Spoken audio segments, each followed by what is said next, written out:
Class में उपयोगिता विश्लेषण, जो कि आपका टॉपिक सेकंड है, उसके बारे में चर्चा चल रही है। इसके अंतर्गत कुल उपयोगिता, सीमांत उपयोगिता का चित्र के द्वारा स्पष्टीकरण करके उनकी महत्व और कमियों के बारे में अध्ययन कर चुके।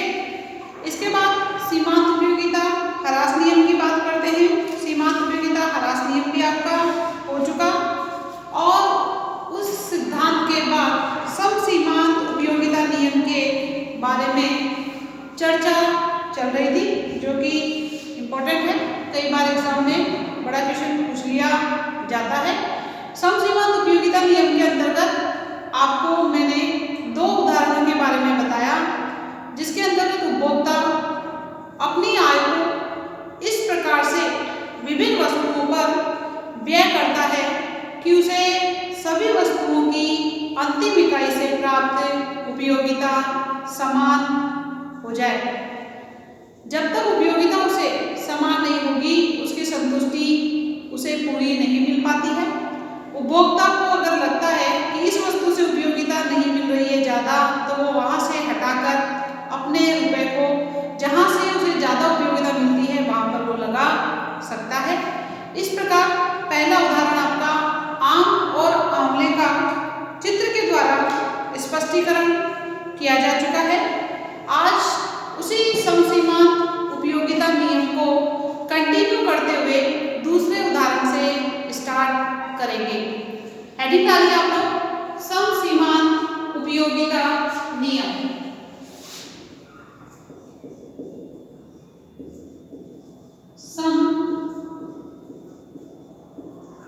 सीमांत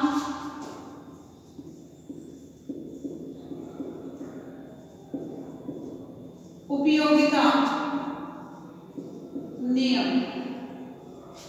समसीमांत उपयोगिता नियम में दूसरा उदाहरण किया जाएगा। दूसरे उदाहरण के द्वारा स्पष्टीकरण होगा। समसीमांत उपयोगिता नियम में जो दूसरा उदाहरण है, उस दूसरी स्थिति में हम दूध और चीनी दो वस्तुएं लेंगे। अध्ययन की दृष्टि से या अध्ययन को सरल करने की दृष्टि से यहाँ पर दो ही वस्तुओं का उल्लेख किया गया है, जिनकी कीमतें क्रमशः 16 रुपये प्रति किलो और 15 रुपये प्रति किलो है। चीनी की कीमत 16 रुपये पर केजी, 16 रुपये पर केजी चीनी की, और जो दूध है उसकी है 15 रुपये पर केजी। 15 पर केजी, यहाँ रुपए भी करो, 16 क्या है, कंफ्यूज ना हो इसलिए 16 रुपये पर केजी, और दूध की कीमत है आपकी 15 रुपये पर केजी दूध। इसके अलावा जो उपभोक्ता है उसके पास व्यय करने के लिए 93 रुपीज है। व्यय की राशि कितनी है?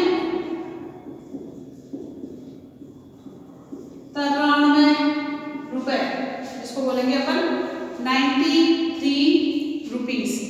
अब उपभोक्ता चीनी व दूध की विभिन्न मात्राओं की सीमांत उपयोगिताओं की सारणी बनाएंगे अपन, जिस प्रकार से आम और आंवले की उपयोगिताओं की सारणी बनाई गई थी। सारणी बनाइए। इसके अंतर्गत यहाँ पर वस्तुओं की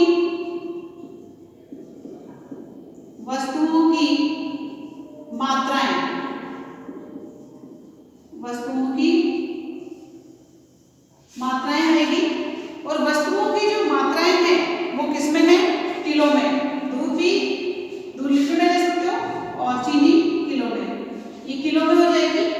दूसरा जो कॉलम है आपका, उसके अंतर्गत सीमांत उपयोगिता की इकाइयां चीनी 16 रुपये पर केजी, यहाँ पर ऊपर तो डाल दो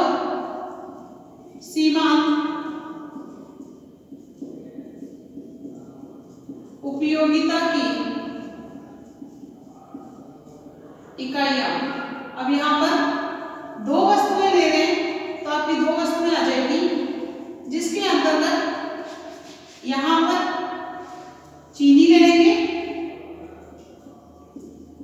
और यहाँ पर दूध ले लेंगे। दूध 15 रुपए पर केजी, और इसको ले लेंगे अपन बाय वस्तु। क्या लेंगे? बाय वस्तु से शो करेंगे। और जो चीनी है जो कि आपकी 16 रुपए पर केजी है, इसको एक्स वस्तु से शो किया जाएगा। इस प्रकार चीनी और दूध से जो मिलने वाली सीमांत उपयोगिता है उसके बारे में बात करते हैं। 200, 175, 160।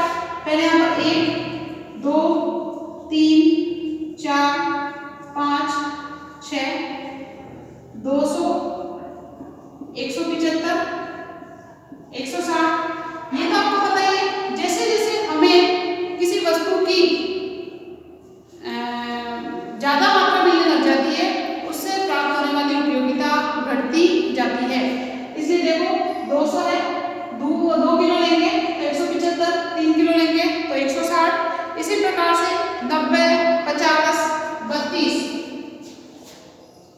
90, 50 और छठी इकाई से मिलेगी सीमांत उपयोगिता इसके बराबर 32 के बराबर। दूध की बात करते हैं। दूध से 304, 224, 150, 304, 224, 150। इसके बाद आपका है 104, 56 और 30। 104, 56 और 30 ये दूध से मिलने वाली उपयोगिता है। अब इन दोनों सारणियों से प्राप्त होने वाली उपयोगिताओं को ध्यान में रखते हुए उपभोक्ता को इस प्रकार से पैसा व्यय करना है कि समसीमांत उपयोगिता नियम की जो उसकी दो शर्तें हैं, वो दो शर्तें पूरी जो है लागू हो जाए। इस प्रकार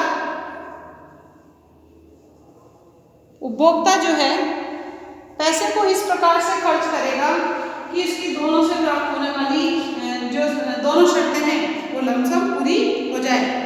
इसके अंदर देखिए, पहला जो सूत्र है आपका वो होगा MUX।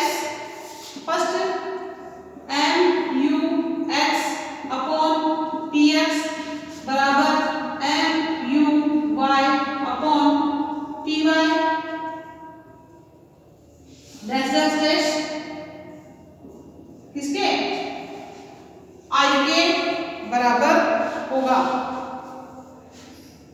और अगर 3 से ज्यादा वस्तुएं हैं या बहुत सारी वस्तुएं हैं तो आप यहाँ पर MUN अपॉन PN भी कर सकते हो, क्योंकि अर्थव्यवस्था में बहुत सारी वस्तुएं होती है। यहाँ पर सिर्फ हम 2 ही वस्तु ले रहे हैं, इस वजह से 2 वस्तु का ही करेंगे और ये इक्वेशन हो जाएगी आपकी कौन सी? फर्स्ट इक्वेशन या शर्त जिसको अपन बोलते हैं। यहाँ पर MUX X वस्तु की उपयोगिता है, इसके अलावा PX S वस्तु की कीमत है, MUY जो Y वस्तु है उससे प्राप्त उपयोगिता है, PY Y वस्तु की कीमत है। इसी प्रकार अन्य वस्तुओं का क्रम भी इस प्रकार चलता रहेगा। आपको ये ध्यान रखना है MUX जो है जब आप एग्जाम में करोगे तो आपको यह बताना पड़ेगा MUX क्या है? X वस्तु से प्राप्त सीमांत उपयोगिता। PX क्या है? X वस्तु की कीमत। MUY क्या है? Y वस्तु से प्राप्त सीमांत उपयोगिता। PY क्या है? Y वस्तु की कीमत। इस प्रकार ये क्रम चलता रहेगा। बात करते हैं अपन कि उपभोक्ता कैसे कैसे इन दोनों वस्तुओं पर पैसा खर्च करेगा। उपयुक्त समीकरण के अंतर्गत उपभोक्ता को 93 रुपए खर्च करने हैं। अधिकतम संतुष्टि के लिए जो है पहली जो समीकरण है या पहली जो शर्त है वो तो ये है। दूसरी शर्त की अपन बात करते हैं तो दूसरी शर्त है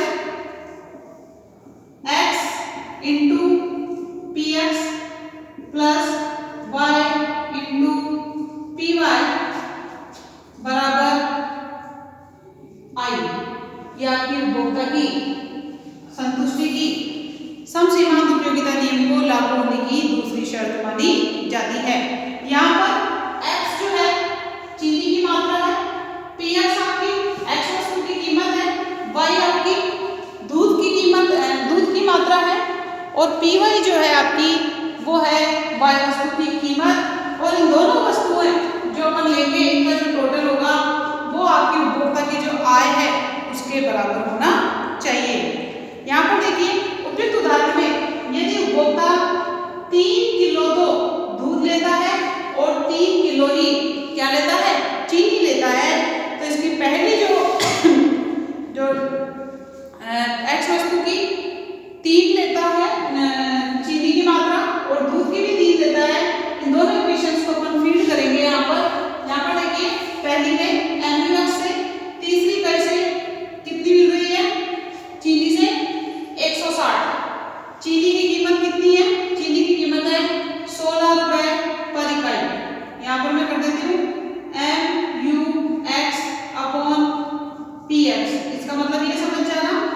इसके बाद देखो जो दूध है उसकी तीसरी इकाई से कितनी 150 के बराबर उपयोगिता मिल रही है। दूध की कीमत कितनी है 15 है।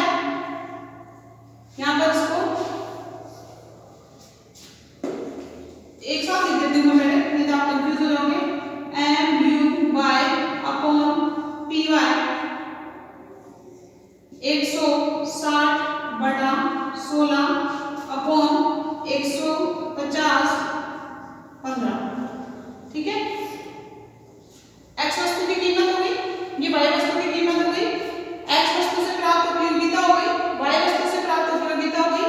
उपभोक्ता 3 रुपए यानी 3 किलो तो चीनी की मात्रा लेगा और 3 किलो को दूध की मात्रा लेगा। तो तीसरी कैसे प्राप्त उपयोगिता चीनी की दूध की तीसरी इकाई से प्राप्त उपयोगिता के बराबर होनी चाहिए। अब देखो आप इसको काटोगे तो कितना आएगा 10, इसको काटोगे तो कितना आएगा 10, इकाइयां कितनी आई है 10। संतुष्टि कितनी मिलेगी, बराबर प्राप्त होती है। इस प्रकार 10 जो है आ जाएगा पहली इक्वेशन का। दूसरी इक्वेशन की बात करते हैं। दूसरी इक्वेशन में देखो फॉर्मूला वही है x into P X plus Y into P Y equal I. X वस्तु की मात्रा कितनी है 3, कीमत कितनी है 16, चीनी की मात्रा दूध की मात्रा जो कि वाई वस्तु है उसकी मात्रा कितनी है 3 और दूध की कीमत कितनी है 15। ठीक है, तो ये हो गया आपका 48, ये हो गया आपका 45, दोनों का टोटल हो जाएगा आपका कितना 93 के बराबर। इस प्रकार उपभोक्ता की समसीमांत उपयोगिता नियम की दोनों शर्तें यहाँ पर पूरी होती है। अतः केवल एक शर्त का पूरा होना ही पर्याप्त नहीं है, इस नियम के लिए दोनों शर्तों का पूरा होना आवश्यक है, तभी ये नियम लागू होगा। इसको आप जो है या तो आप लिख लीजिए या स्क्रीनशॉट ले लीजिए। इसके बाद आगे चलते हैं कंटिन्यू समसीमांत उपयोगिता नियम को करते हुए।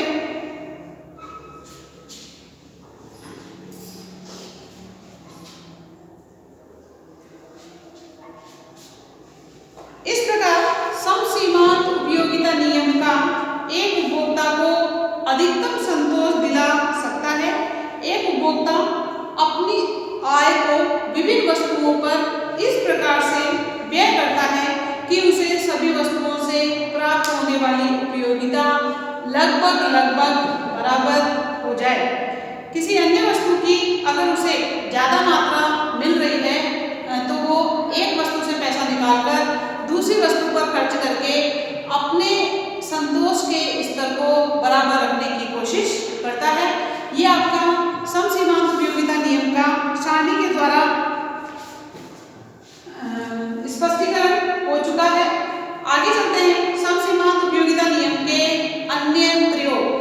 हम वस्तुओं का उपभोग करके अधिकतम संतुष्टि उपभोक्ता प्राप्त कर सकता है और अधिकतम संतुष्टि प्राप्त करके, ज़्यादा संतोष प्राप्त करके अपने सेटिस्फेक्शन को आगे तक बढ़ाकर जो पैसा खर्च कर रहा है उस पैसे का वो यूज ले लेता है। लेकिन वस्तुओं के संदर्भ के अलावा ऐसे भी बहुत सारे जगह समसीमांत उपयोगिता नियम का प्रयोग किया जाता है।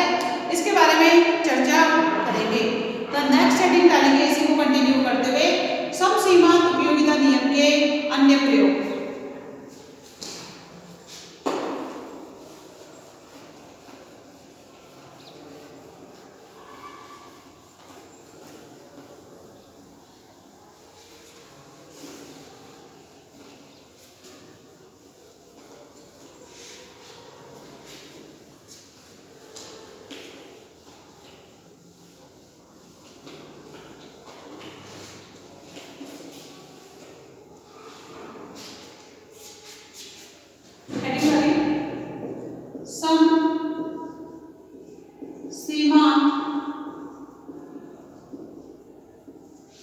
उपयोगिता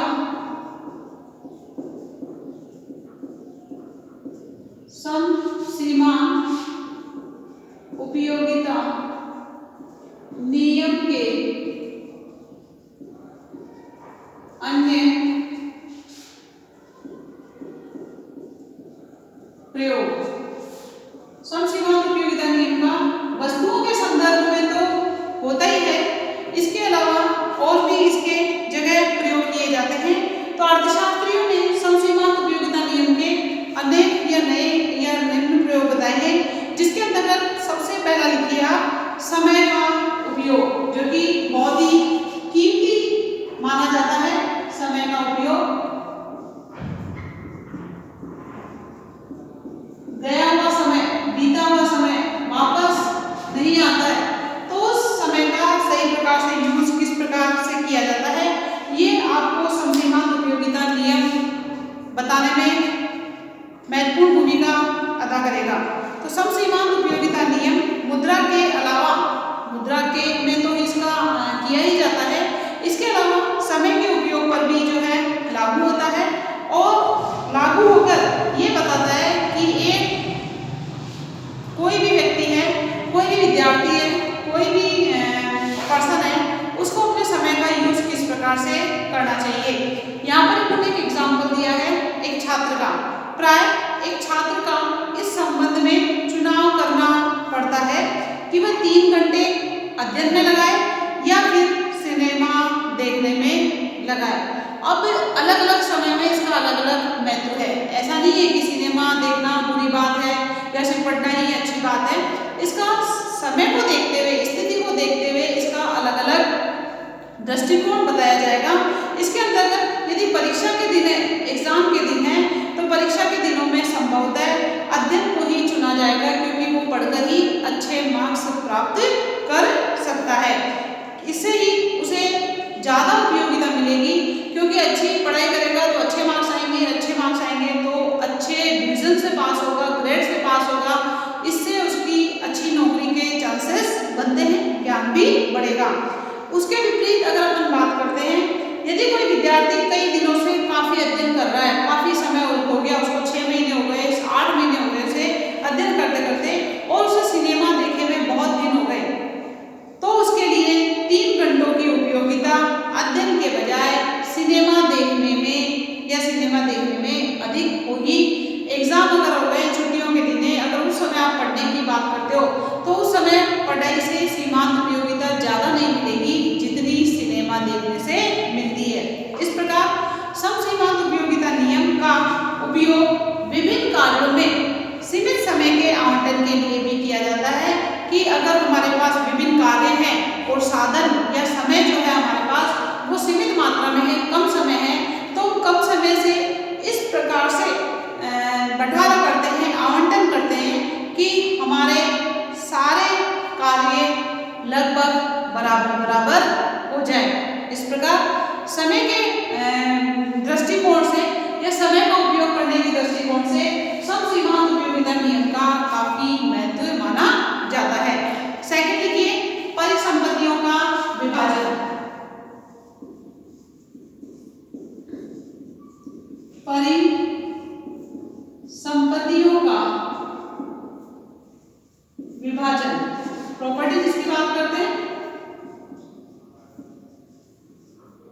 परिसंपत्तियों का विभाजन।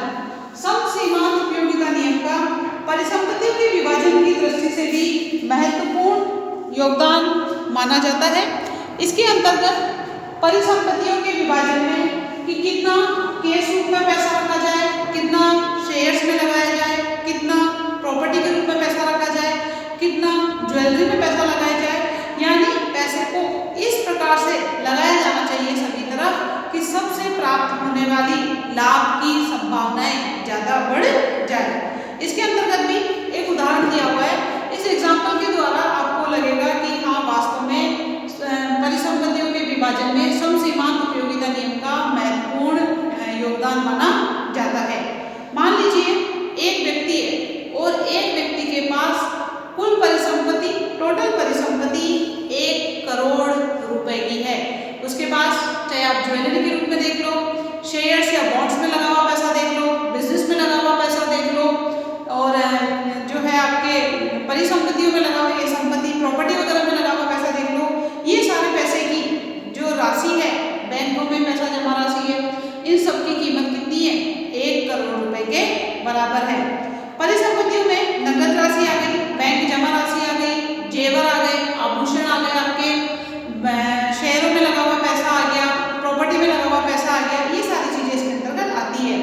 अब वो व्यक्ति जिसकी ये परिसंपत्ति है जो कि 1 करोड़ रुपए की है, उसे निश्चय करना होगा कि वह अपनी कुल परिसंपत्तियों को इन विभिन्न रूपों में किस प्रकार से विभाजित करे कि उसको सर्वाधिक लाभ मिल सके।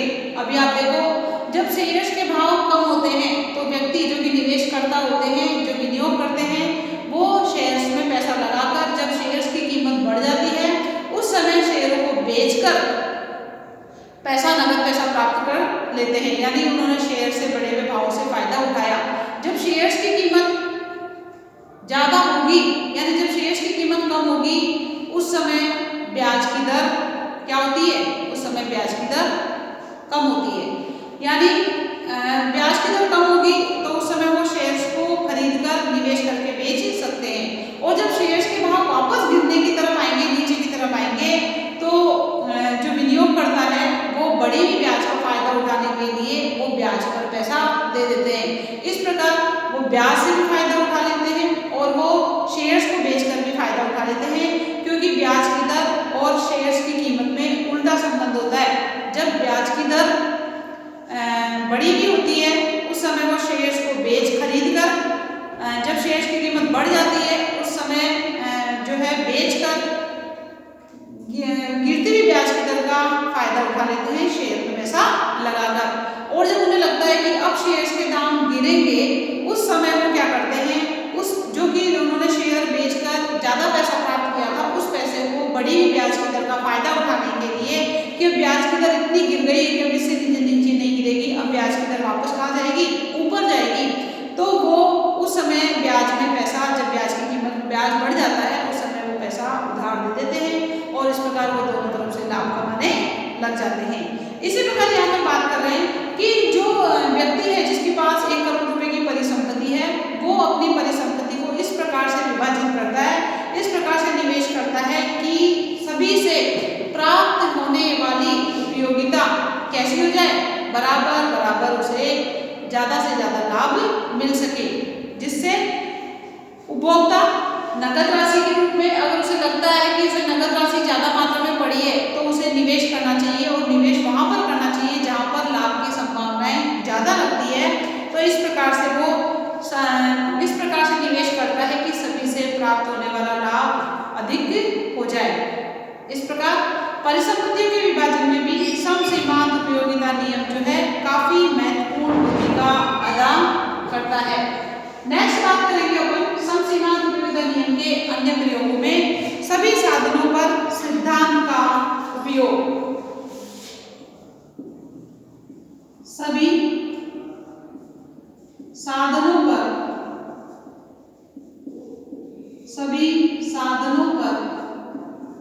सिद्धांत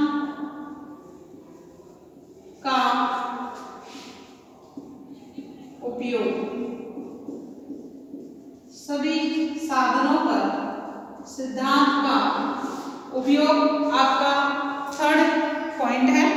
किसी भी समाज की अगर हम बात करते हैं तो समाज में सामान्य रूप से सभी प्रकार के साधनों को विभिन्न उपयोगों में सभी आवंटनों की मूलभूत आर्थिक समस्या पाई जाती है। क्यों? क्योंकि साधन हमारे कैसे होते हैं? साधन होते हैं सीमित। ये बात आपको मैंने पहले ही स्टार्टिंग में बता दी। साधन सीमित और आवश्यकताएं